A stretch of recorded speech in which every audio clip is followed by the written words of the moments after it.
पूर्ण पाणी निथळून घेतले बघा. अशा पद्धतीने चांगलं शिजलं पाहिजे. आता हे असं मोकळं करून घेऊया. अशा पद्धतीने बघा सगळं मोकळं करून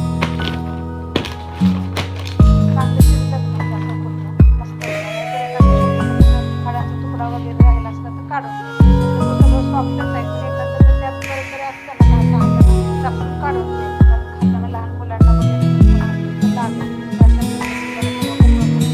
काय करायचं. 2 बटाटे घेतल्यात बघा मी मिडियम आकाराचे शिजवून घेतलेले थंड झालेले आहेत. पूर्ण थंड होऊन द्यायचे. हे लक्षात ठेवायचं गरम गरम नाहीत आपल्याला वापरायचे. आता आपण ह्याला किसून घेऊया. बारीक असं हाताने चांगले शिजले की नाही तरी आपल्याला हाताने जर चिवडले तर होतात. पण आता मी ह्याला काय करणार आहे किसून घेणार आहे. बटाटा बघा मी किसून घेतलेला आहे.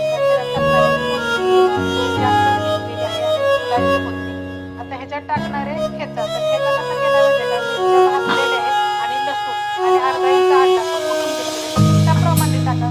मिरची कच्ची टाकू नका, भाजून कुटून घ्या. आता त्यात टाकणार एक छोट्या आकाराचा कांदा एकदम बारीक असा कापून घेतलेला आहे तो टाकायचा. शक्यतो जेवढा होता होईल एवढं बारीक कापून घ्या. 1 चमचा बघा जिरे धने पावडर. जिरे आणि धने हलकेसे भाजले एकदम आणि असे दरदरे कुटून घेतले बघा. तर बारीक असं पावडर नाही दरदरे. त्यात टाकणारे थोडीशी हळद, चवीनुसार मीठ टाकायचे.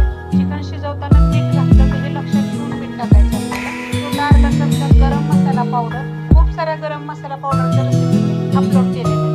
आता हे सगळं मिक्स करून घ्यायचं. एकजीव करून घेतले बघा. अशा पद्धतीत बघा सगळं दाबून दाबून असं करून घ्यायचं. चांगलं मिक्स करून. आता तुम्ही जर हिरवी मिरची जर खात नसेल तर त्यामध्ये चिली फ्लेक्स वगैरे टाकलं तरी चालू शकते किंवा मिरची पावडर थोडीशी टाकली तरी चालते.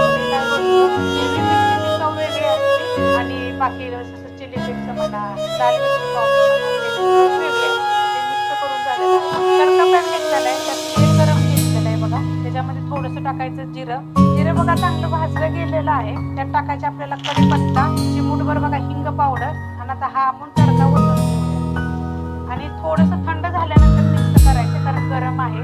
थंड झालेलं आहे ते मिक्स करून घेऊया. कढीपत्ता कसा कुरकुरीत होतो मग एकदम छान लागतं. तर तुम्हाला पाहिजे तर तुम्ही आपण कसं बटाट्याची भाजी बनवतो तसं जरी परतलं तरी चालेल, पण नाही परतलं तरी चालेल कारण अशा पद्धतीत बनवून घ्यायची मस्त लागतं बघा. ते मिक्स करून घेतले. मिक्स करून झाले बघा. एकजीव झालेला आहे. बेसन पीठ घेतलेलं आहे. 150 ग्रॅम बेसन पीठ आहे. 2 ते 3 चिमूट ओवा घेतलेला असा हाताने चोळायचा आणि टाकायचा. चवीनुसार मीठ टाकायचं. लक्षात ठेवायचं आपण भाजीला पण मीठ टाकलेलं आहे त्यामुळे कमी टाकायचं. थोडीशी हळद, थोडीशी कोथिंबीर बघा. ही सुकलेली कोथिंबीर मी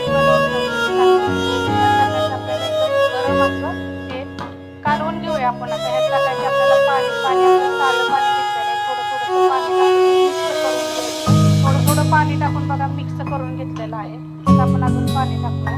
आणि काय होतं माहिती आहे का जेव्हा आपण वडापाव बनवतो ना तेव्हा हे जे पीठ काढवतो ना ते पीठ जेवढं होतं होईल एवढं हाताने ना तुम्ही जेव्हा पेटून घेताना मिक्स करून घेताना तर मग आपले वडे चांगले बनतात. मिक्स करून घेतले बघा चांगलं अशा पद्धतीत झालेलं आहे. तुम्हाला अजून एक गोष्ट सांगते. तुम्ही ह्याच्यामध्ये 1 चमचा जर तांदळाचं पीठ जरी टाकलं तरी चालेल, पण अशा पद्धतीत बघा झालं पाहिजे. आणि विकतचं पीठ नाही आहे, डाळ आणून घरी तळलेलं आहे. आता ह्याच्यात टाकणार आहे मी खायचा सोडा 1 चिमूटभर. हे काय माहिती आहे का जेवढं चांगलं पिटून घेईल का नाही तर वडे आपले चांगले फुगतात. आपण सोडा टाकायची पण गरज नाही.